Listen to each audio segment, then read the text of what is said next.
मुंबईतील भांडूप परिसरात काल संध्याकाळी घर कोसळल्याची दुर्घटना घडली। सुदैवाने या दुर्घटनेत कोणतीही जीवितहानी झाली नाही। संभाव्य धोका लक्षात घेऊन घरे तातडीने रिकामी करण्यात आली अशी माहिती एका अधिकाऱ्याने दिली आहे। या घटनेचा व्हिडिओ सोशल मीडियावर चांगलाच व्हायरल झालाय।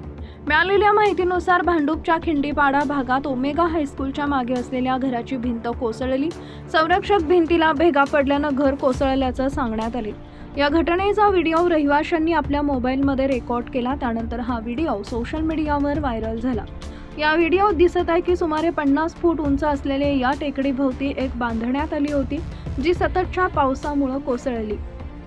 मुंबईसह अनेक जिल्ह्यात मुसळधार पाऊस। मुंबई आणि आसपासच्या जिल्ह्यांमध्ये मुसळधार पाऊस सुरू आहे। याच पार्श्वभूमीवर भारतीय हवामान विभागाने मुंबईसह रायगड, ठाणे, रत्नागिरी, सिंधुदुर्ग आणि पालघर जिल्ह्यांसाठी ऑरेंज अलर्ट जारी केला।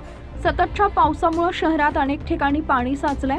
तसेच बोरिवली, दहिसर, मालाड, कांदिवली, अंधेरी, गोरेगाव, जोगेश्वरी आणि वांद्रे परिसरात मोठ्या प्रमाणात वाहतूक कोंडी झाली। दरम्यान नागरिकांना आवश्यक ती खबरदारी घेण्याचं आवाहन करण्यात आलं आहे।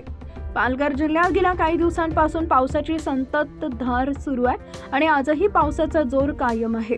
सकाळपासूनच पावसानं पुन्हा सुरुवात केली असून पावसानं हवामान खात्यानं पालघर जिल्ह्यासाठी रेड अलर्ट जारी केला आहे। यामुळे जिल्हा प्रशासनानं जिल्ह्यातील शाळा, महाविद्यालय आणि अंगणवाड्यांना सुट्टी दिली आहे। सलग सुरू असलेल्या पावसामुळे शेती कामांना वेग आला असून जिल्ह्याला 80% भागात भात लागवड पूर्ण झाली आहे। मात्र नद्या आणि नाल्यांना पूर आल्यानं जिल्हा प्रशासनानं नागरिकांना सतर्क राहण्याचं आवाहन केलं।